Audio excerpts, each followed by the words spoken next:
London Fashion Week starts tomorrow, and this morning we've been reporting on some politicians calling for a ban on what are termed excessively thin models. And joining us in the studio now is Rebecca Pearson. Rebecca has been a model at London Fashion Week, but you would be regarded now, however beautiful and lovely and fantastic you look, you would be regarded as over the hill now for this, would you? Oh, definitely. I'm a size 8 to 10, and that's definitely too big for the sample sizes they use at catwalks. Stop it. Well, to be honest, when I was 16, 17 and I was doing the castings, I fitted into those samples naturally. I'd grown about 3 foot in a couple of years, and I had a very thin frame, and I just naturally had that body. What is the sample size? I couldn't tell you. I'd say it's below a UK size 6 to a UK size 6. So that's childlike, that's really. Teeny isn't tiny. It? It's teeny tiny. Teeny tiny. It is teeny tiny. The thing about calling models ultra thin is some of them, they're naturally like that. Some girls are put under a lot of pressure to get that kind of thin.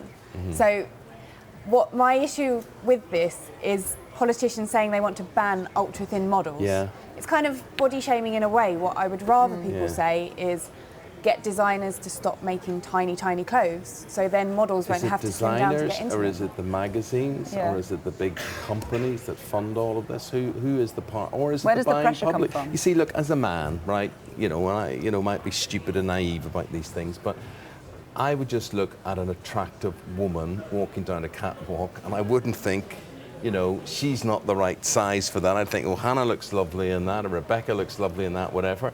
It wouldn't really matter to me. Why does it matter that you've got to be so...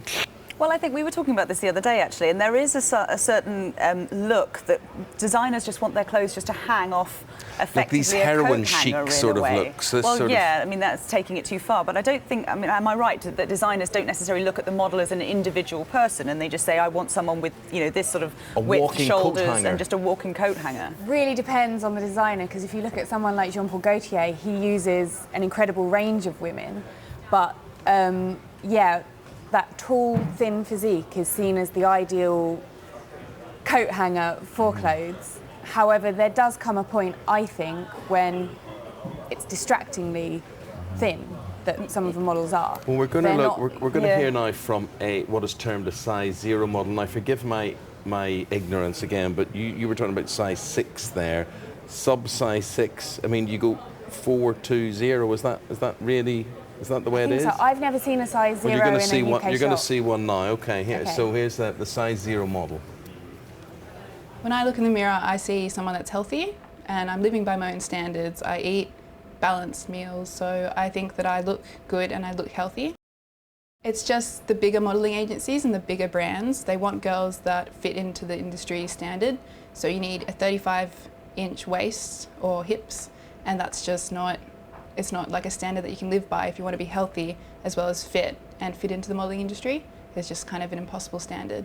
Personally, my BMI is less than 18, so if they brought in a standard, I would be rejected straight away.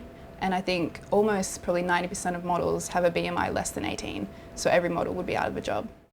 I don't think BMI translates into what a body is actually like at all. For example, my body is very underweight, but you can tell that I'm not, and I have been smaller before and had the same BMI, so it really doesn't translate at all to what your body's actually like.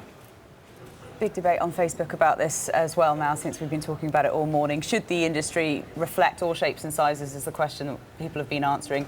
Karen has messaged us on our Facebook site to say, in my opinion, the very thin, this is the skinny or emaciated, as she calls them, models don't represent the various shapes and sizes of women today.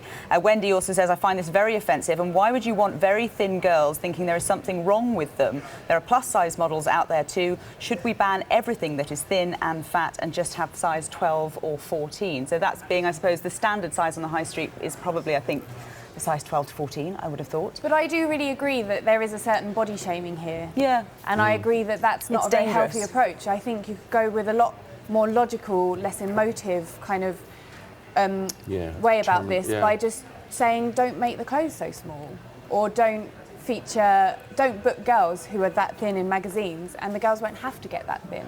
Yeah. Okay. Well, that's it. Well summed up, Rebecca. Thanks very much indeed. Thank you. Lovely hearing your take on all of that. Right. Let's go to Nazanin, who Well, she's my pin-up girl, really. It's the closest we've got to... Well, it's not. Sorry, I didn't mean that, Hannah. I mean that, I'm sure. But I just wouldn't want to get All into right, it. I'll go and get a Anyway, cup of tea. here's the weather.